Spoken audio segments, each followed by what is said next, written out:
Once upon a dream. Awakening. Sort of. What do I do? What do I do? What do I do? What do I do? Philip was shaking her. She screamed hoarsely and constantly until her eyes finally registered the hay around her, the night outside, Philip's face lit by the stars. Rose, are you okay? Rose! It's just a nightmare. Then he paused, realizing how ironic and weird that sounded. She blinked for a moment, taking it all in. Then she began to weep. What's the matter, Rose? He put his arms around her and pressed her face to his shoulder. Now someone was finally holding her, but she was too overwrought to enjoy it properly. My gifts, she said, still coughing a little. The fairies gave me grace and beauty and song. That's what Maleficent was trying to trap me with. Beauty and song. Yes, Philip said, a little confused. His deep brown eyes were even darker with concern. He picked a strand of hair out of her face and laid it back with the others. But we beat her. She didn't win. She won't win. No, Aurora Rose said, trying to form the words clearly despite her shakiness and hoarseness. You don't get it.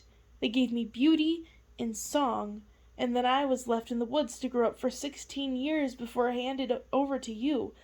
I don't know anything about ruling. I don't even really know what taxes are. I was in the woods in the real world. In the dream world, I hid like a mouse and then organized balls and parties. Oh, Philip said. Oh, he said again. Well, my sisters aren't exactly being taught how to lead an army into battle. But they're not an only child, I cried, instantly regretting it. Her throat burned. Even if Maleficent was right, even if my parents were hoping to have a male heir after me, they didn't. Shouldn't they have had some sort of plan B? Well, and I'll bet your sisters are taught something, she went on. I'll bet they know how to sew or organize the kitchen staff or... Of course, Philip said without thinking. Bianca is known quite widely for her skill in embroidery, actually, and Bridget began to take over some hostess duties after my mother died.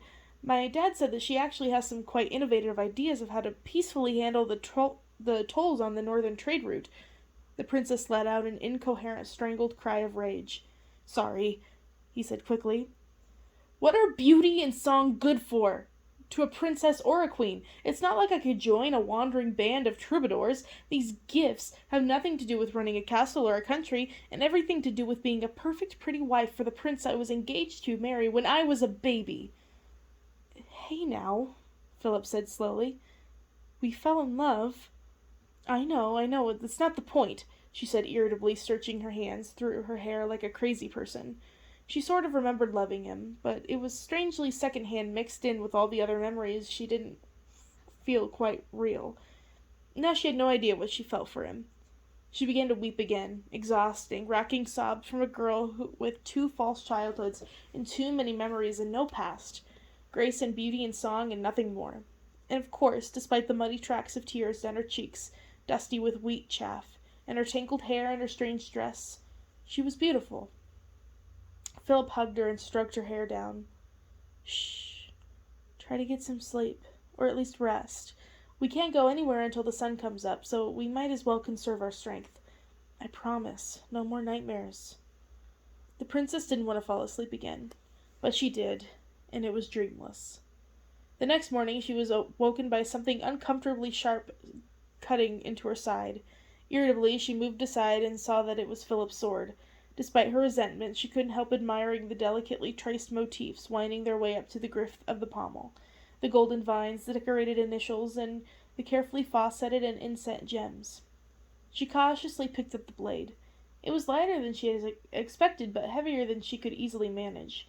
Even to her inexperienced hand it felt extremely well balanced, though it would take force for her to swing it. She could manipulate the tip easily with just a turn of her wrist. She ran her left hand down its sharp edges, feeling metal, and that was kept clean and sharp and grew noticeably colder the longer she had it in the air. There was a tiny recent nick on the left side. She put it down carefully next to Philip. She was stretched beyond her physical limits, murky-headed, exhausted, and weak. Apparently you did need sleep in the dream world, even once you knew it was a dream. Philip slept harder than she. innocent of troubling thoughts and incoherent pasts. It was quite a while before his handsome features began to twitch and his spirit began to surface in the waking world. Aurora Rose watched him, contemplating his boyish face, which had just begun to lean out in the way of a man. Although her mind kept getting stuck in the concept of love at first sight, she could understand being struck by those looks, and already she was slowly being won over by his optimism and general wholesomeness. But to promise yourself forever to someone you had just met? Life in the woods must have taken an even greater toll on her patience and mind than she had thought. Still, some pleasant dream pulled his lips into the tiniest smile. Aurora Rose leaned forward with some idea of trying a kiss, a small one, before he woke up, just to see. But suddenly he was moving, stretching, and running a hand through his hair. The princess hastily sat backward. He didn't notice. "Morning. Boy, I haven't slept a night in a haystack in years," he said almost amiably. "You've done this before?" she asked in surprise. The prince looked chagrined. "You sort of chafe under the whole crown prince bit after a while. You sneak out for a good adventure with your best lads, hunting, hitting the taverns, waking up in an orchard with your head pounding and starving for that gruel you swore you were going to get. Don't look at me like that. I'm not the first prince to do so." She wasn't sure what look her face made. It was an amazing, rebellious idea. She had never considered actually running away from anyone, even her aunts, except for that one night in the forest. Was your father angry?" "Oh, you have no idea," Philip said with a rueful grin. "He took my sword in Bowway and forbade the stables from releasing my horse, Samson, to me, and I had an extra chapter of Cicero every night for 2 weeks. Cicero! The man couldn't end a sentence if there was a dagger at his throat. I mean, I guess there was, eventually, but it was totally worth it, though. For me, I mean, not Cicero." They got off, brushed away the worst clumps of dried grass and dirt, adjusted their clothes, and began to set off again. The village was starting to come fully alive in the morning sun. The woodsmen had left a long time ago, but the other men and women were tending their kitchen gardens, heading out to the fields, going to forage in the forest with baskets to fill with berries and mushrooms. The tink, tink, tink of a smithy cold foraging something small echoed across the flat ground. The animals grazed or wandered or dozed or chewed contentedly. A couple of old palfreys hung around the trees, heads together like a pair of gossips. "We could steal a horse," Aurora Rose said slowly. "That would be faster than walking." "No," Philip said immediately. "No, we couldn't." "But it's just a dream. Who cares?" Even as she said it, she wasn't sure if she believed that statement herself.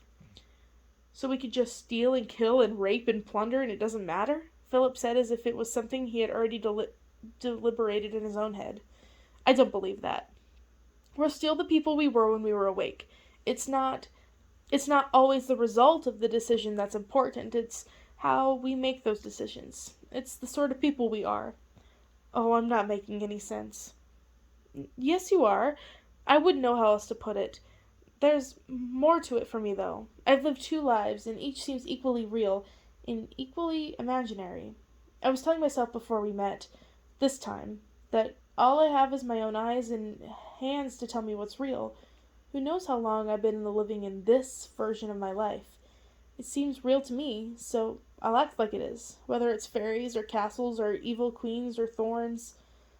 She stopped, thinking about the thorns. Had they disappeared under her touch? "Yes, what is it? Thorns?" Philip put a hand on her back, trying to push her along. How her dress had changed. "I want porridge," she said, unmoving.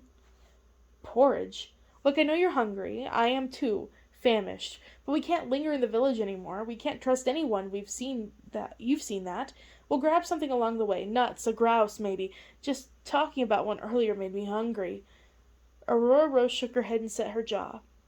"In the last few months at the castle, or minutes, or whatever they are in the real world, I started to see things. Things I wanted to see. Pictures of the way the world was before. Well, before the fake apocalypse was supposed to have happened. I saw a vision of a bunny." "A bunny?" Yes, a bunny. I wanted more than anything to see and touch a real rabbit, and one appeared. And then the fairies appeared, and then I was escaping. I sort of wished that the thorns that held me would let me go, and they did." Philip looked at her, still confused. They did?